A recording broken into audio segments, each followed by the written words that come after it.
आज की इस वीडियो में हम स्टार्ट कर रहे हैं 100 days survival challenge on one block. तो ये वीडियो उस चैलेंज का एपिसोड 1 होने वाली है। इस 100 डेज चैलेंज में हमारे कई सारे टारगेट होने वाले हैं, जैसे इस वर्ल्ड में ग्रो करते हुए अपने ब्यूटीफुल से वर्ल्ड को एक्सपेंड करना, जिसपे कई सारे खूबसूरत से स्ट्रक्चर होने वाले हैं जो कि हम अपने वर्ल्ड में प्रोग्रेस करते हुए बनाते चले जाएंगे, जो कि आपको आने वाले कई सारे एपिसोड्स में देखने को मिलेगा। फिलहाल तो आज की इस वीडियो में हम अपनी इस जर्नी को शुरू करने वाले हैं, तो वीडियो को एंड तक जरूर देखना एंड या एंजॉय द वीडियो। डे 1 पे हम स्पॉन हो चुके हैं अपने वन ब्लॉक के ऊपर, तो फटाफट से इसे माइन करना शुरू करते हैं। और मेरी किस्मत यहाँ पर इतनी खराब होती है कि मैं जैसे ही उस वन ब्लॉक को माइन करता हूँ मैं नीचे वर्ल्ड में गिर जाता हूँ। बट वेट, जैसे ही मैं रिस्पॉन करके वापस आता हूँ मेरे हाथ में वो वन ब्लॉक आ जाता है। फिर उसको मैं फटाफट से यहाँ पे प्लेस करता हूँ और माइनिंग का काम शुरू करता हूँ। अब हमारा फेज 1 शुरू हो चुका है, जो कि यहाँ पे फॉरेस्ट होने वाला है। अब एक और ब्लॉक को माइन करने के बाद मेरे को यहाँ पर एक चेस्ट मिल जाती है, जिसमें ट्री सैपलिंग्स की जगह मेरे को फूल और पत्ती दे रखी थी खाली। अब मैं कुछ और ब्लॉक्स को माइन करता हूँ और अपने बेस को थोड़ा सा और एक्सपेंड करता हूँ। एंड अगेन मैं अपने वन ब्लॉक को माइन करने का काम यहाँ पर शुरू कर देता हूँ। अब हमें डर्ट के अलावा कुछ और चीजें भी मिलने शुरू हो चुकी थी। अब यहाँ पर एक और वुड आती है, तो फटाफट से मैं उसको माइन कर लेता हूँ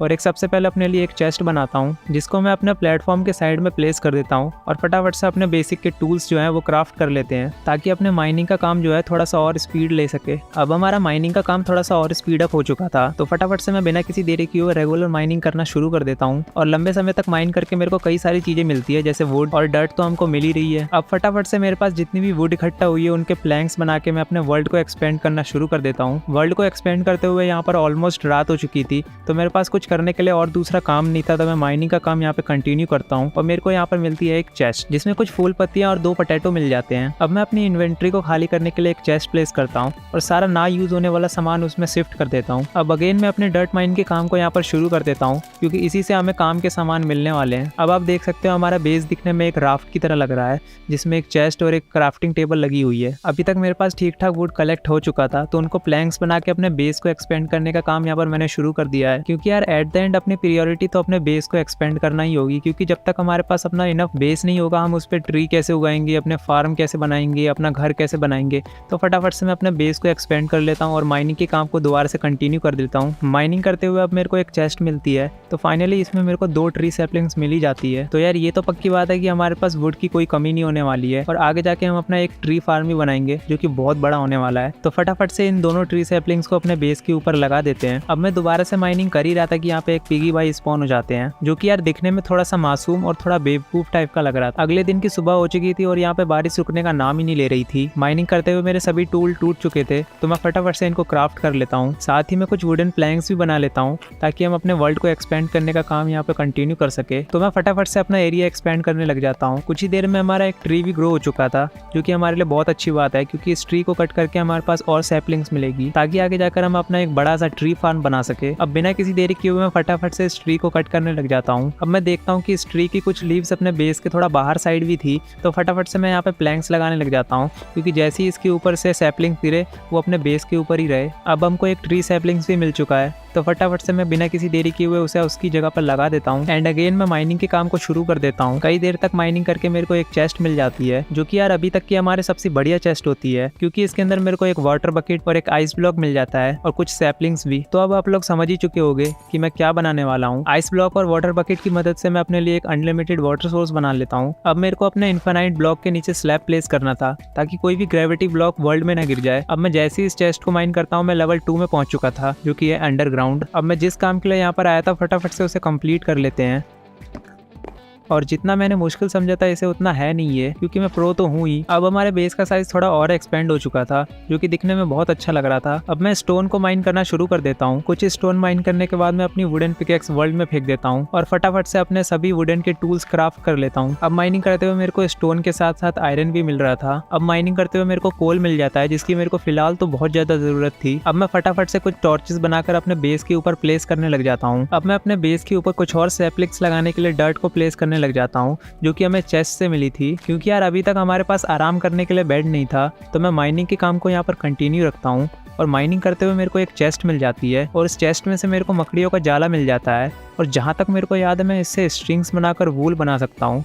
तो मेरे को इससे अभी तक 2 ही वूल मिल पाई है। और फिलहाल तो मैं अपनी फर्नेस में आयरन को स्मेल्ट करने के लिए रख देता हूँ। अब लिटरली मैं बहुत ज़्यादा माइनिंग करता हूँ, जिसमें मेरे को भर भर के आयरन और कोल मिलता है। अब माइनिंग करते हुए यहाँ पर एक चेस्ट आती है, जिसके अंदर से एक बोन और एक मकड़ी का जाला मिलता है। अब मैं फाइनली अपना बेड बना सकता हूँ, तो मैं फटाफट से उसकी वूल में कन्वर्ट कर लेता हूँ और अपना बेड को क्राफ्ट कर लेता हूँ। इन्हीं सब चीज़ों के दौरान हमारा एक पेड़ भी उग चुका था, तो फटाफट से मैं उसे कट करने लग जाता हूँ। एंड इस पेड़ को कट करते वक्त मेरे को एक आइडिया आता है कि अब हमको अपना एक फूड फार्म ही बना लेना चाहिए। तो माइनिंग करते हुए मेरे को जितने भी कॉबल स्टोन मिलते हैं उनको मैं स्लैब्स में कन्वर्ट कर लेता हूँ और अपने बेस को बनाना स्टार्ट कर देता हूँ, जिसके बीच में हम डर्ट लगा के फार्मिंग करेंगे। यहाँ पर इसका फ्रेम का वर्क तो मैंने कंप्लीट कर लिया है, तो फटाफट से इसके अंदर डर्ट फिल करने लग जाते हैं। पूरे फार्म को डर्ट से फिल करने के बाद मैं बीच में एक जगह छोड़ देता हूँ जिसके अंदर हम वाटर प्लेस करने वाले हैं। तो मैं इस जगह पे वाटर प्लेस करके पूरे फार्म में हो चलाने लग जाता हूँ। हमारा फूड फार्म ऑलमोस्ट कंप्लीट हो चुका है। अब आप देख सकते हो कि हमारा वर्ल्ड दिखने में कितना ऑसम लग रहा है। अब मुझे चेस्ट से जितने भी पोटैटोज मिलते हैं उसको मैं फार्म में प्लेस करने लग जाता हूँ, और क्योंकि मेरे पास 3 शीट्स भी पड़े हुए थे तो मैं फटाफट से उनको भी प्लेस कर देता हूँ। अब मैं बोन की मदद से कुछ बोन मील्स बनाता हूँ और अपनी क्रॉप्स को ग्रो करता हूँ। अपने फार्म का काम कंप्लीट करने के बाद मेरे पास कुछ खास करने को नहीं था,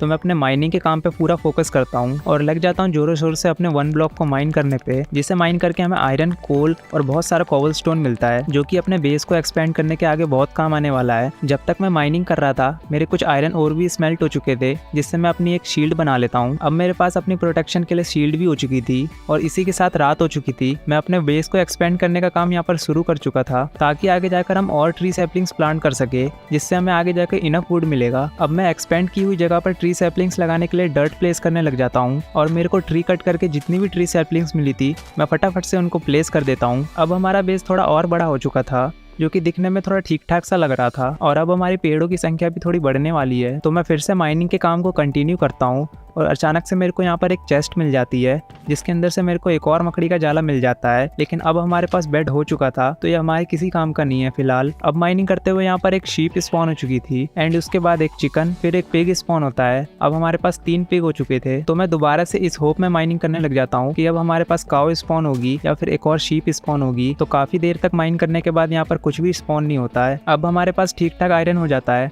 तो मैं एक आयरन की पिकेक्स बना लेता हूँ और मेरी चेस्ट में जो पंकिन के सीड्स रखे हुए थे मैं फटाफट से उनको ले आता हूँ और यहाँ पे अपने फार्म में प्लांट कर देता हूँ।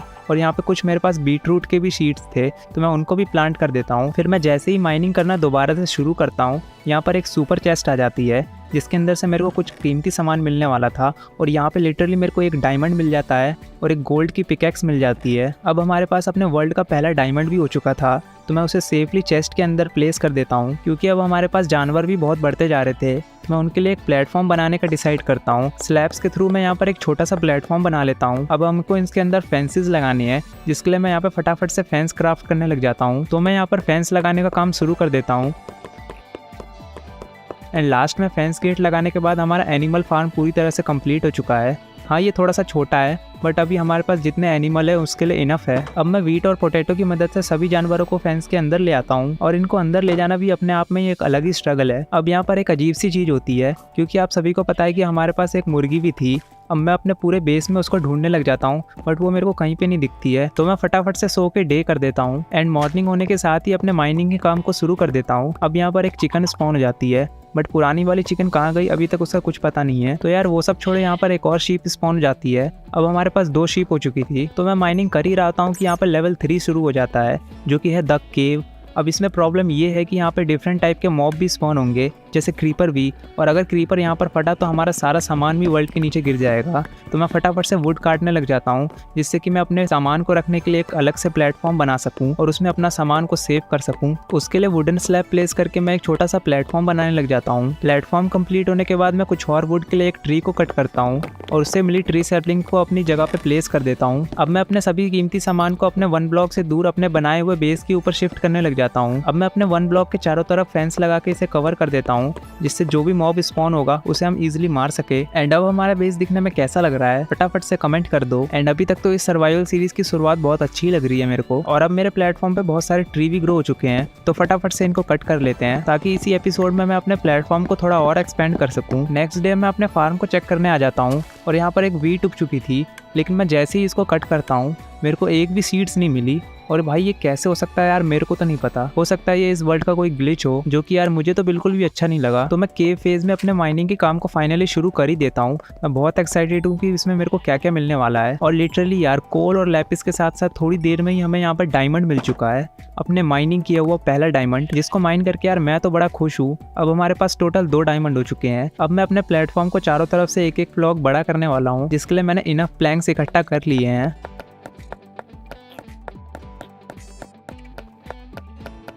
तो फटाफट से चारों तरफ ब्लॉक लगाने के बाद मैं अपने माइनिंग के काम को दोबारा से शुरू कर देता हूँ। और यहाँ पर एक ज़ॉम्बी स्पॉन हो जाता है और हमारी 1 ब्लॉक के आसपास फेंस लगाने वाली ट्रिक काम कर जाती है। तो मैं एक आयरन की स्वॉर्ड भी क्राफ्ट कर लेता हूँ, जिससे कि मॉब को मारना हमारे लिए और भी आसान हो सके। तो माइनिंग करते हुए हमारे पास बहुत सारा गोल्ड भी मिलता है। और यहाँ पर एक और ज़ॉम्बी स्पॉन हो चुका था, जिसे हम इजीली मार देते हैं। एंड में फिर से लंबे समय तक इस होप में माइनिंग करने लग जाता हूँ कि हमको एक और डायमंड मिलेगा। बट यहाँ पर मेरे को गोल्ड और आयरन के अलावा और कुछ नहीं मिलता है। बट डायमंड तो छोड़ो, यहाँ पर एक स्केलेटन आ जाता है जो आते ही मेरे पे तीरों की बौछार करने लग जाता है। तो मैं उससे बचने के लिए पेड़ के पीछे आ जाता हूँ और मैं अपनी शील्ड हाथ में लेता हूँ ताकि मैं उससे बच सकूँ। और मैं उसको ईजिली वहाँ पे मार देता हूँ। एंड अगले दिन की शुरुआत मैं एक एप्पल खा के करता हूँ, क्योंकि आप सभी को पता है एप्पल खाना हमारी सेहत के लिए बहुत अच्छा होता है, जिससे हम डॉक्टरों से दूर रहेंगे। तो मेरे पास जितना भी आयरन ओर था उसे मैं स्मेल्ट करने के लिए रख देता हूँ। और क्रीपर से मिले बोन से मैं अपनी बोल मील बना लेता हूँ और अपनी क्रॉप्स को ग्रो करता हूँ। और इस बार हमें सीड्स मिल जाते हैं, तो मैं फटाफट से उन दोनों सीड्स को प्लांट कर देता हूँ। एंड अगेन मैं बोन मील की मदद से उनको ग्रो कर लेता हूँ। फिर बोन मील खत्म होने के बाद मैं सभी सीड्स को वहाँ पे प्लांट कर देता हूँ। अब क्योंकि मेरे पास बहुत सारी वुड थी, तो उन वुड्स को प्लैंक्स में बदल के मैं अपने प्लेटफॉर्म को एक्सपेंड करने का काम शुरू कर देता हूँ।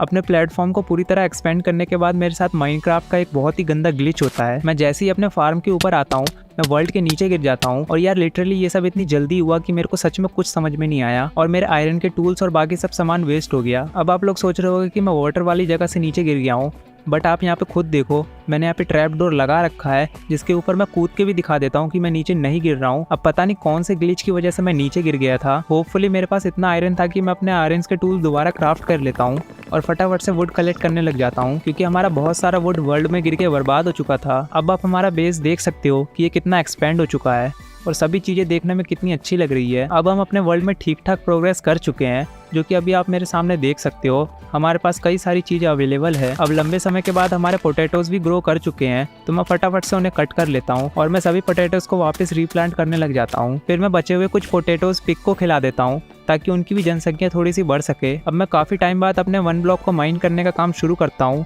और यहाँ पे मेरी किस्मत इतनी अच्छी होती है कि थोड़ी देर बाद ही मेरे को अपना पहला डायमंड मिल जाता है। फिर मैं प्रोटेक्शन के लिए एक शील्ड बनाता हूँ और फटाफट से माइनिंग शुरू कर देता हूँ। कुछ देर तक माइन करने के बाद मेरे को एक चेस्ट मिलती है, जिसके अंदर मेरे को वीट, पेपर और 5 बोन मिल जाते हैं। उस चेस्ट के अंदर थोड़े से लेमन सीड्स भी थे, तो मैं फटाफट से अपने फार्म में आके उनको प्लांट करने लग जाता हूँ। पता नहीं आगे जाकर लेमन हमारे क्या ही काम आएगा, बट मैं फिर भी उसे प्लांट कर देता हूँ। फिर मैं अपने अनलिमिटेड वाटर सोर्स को साइड में लगा देता हूँ और पुराने वाले को फटाफट से रिमूव कर देता हूँ। और रिमूव करते वक्त मेरे पास एक वॉन्डरिंग ट्रेडर आ जाता है, तो मैं उसकी ट्रेड चेक करता हूँ।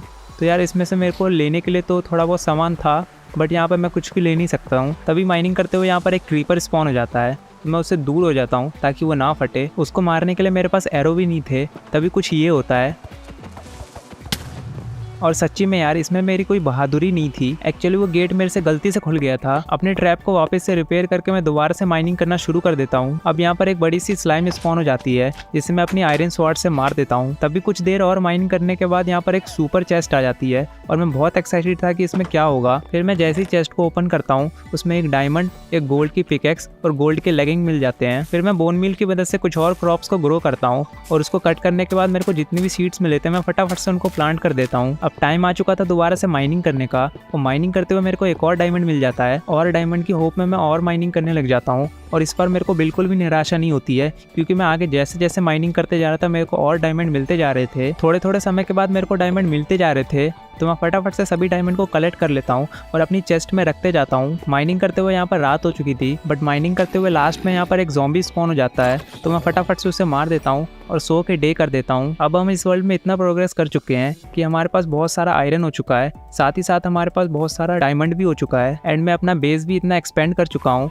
कि हमारे पास और ट्री लगाने की बहुत सारी जगह है, तो मैं फटाफट से सारा आयरन लेके अपना आयरन का आर्मर बनाने लग जाता हूँ। क्योंकि अभी इस वर्ल्ड में हम इतना अमीर नहीं हुए हैं कि पूरा आयरन का आर्मर बना सके, इसलिए मैं सिर्फ चेस्ट प्लेट और लेगिंग बनाने वाला हूँ। और मेरे पास टोटल 10 डायमंड हो चुके थे, तो मैं फटाफट से एक डायमंड की पिकेक्स बनाने का डिसाइड करता हूँ और अपनी एक चमकती हुई डायमंड की पिकेक्स बना लेता हूँ। ये मेरे सभी वर्ल्ड में अभी तक का सबसे बढ़िया स्टार्ट था, क्योंकि इस 100 डेज चैलेंज के एपिसोड 1 में जितना मैंने सोचा था उससे ज़्यादा मैं प्रोग्रेस कर चुका था। क्योंकि मेरे पास अपना ऑलमोस्ट कंप्लीट आयरन का आर्मर था, और सबसे मेन चीज मेरे पास एक डायमंड की पिकेक्स थी और कुछ और डायमंड हमारे पास बचे हुए थे, और साथ ही साथ अपने बेस को भी मैं चारों तरफ से एक्सपेंड कर चुका था। तो यार अगर आपको ये वीडियो अच्छी लगी हो तो इस वीडियो को प्लीज एक लाइक जरूर से कर देना, और इस सर्वाइवल सीरीज का एपिसोड 2 आपसे मिस ना हो सके, इसलिए प्लीज चैनल को सब्सक्राइब करके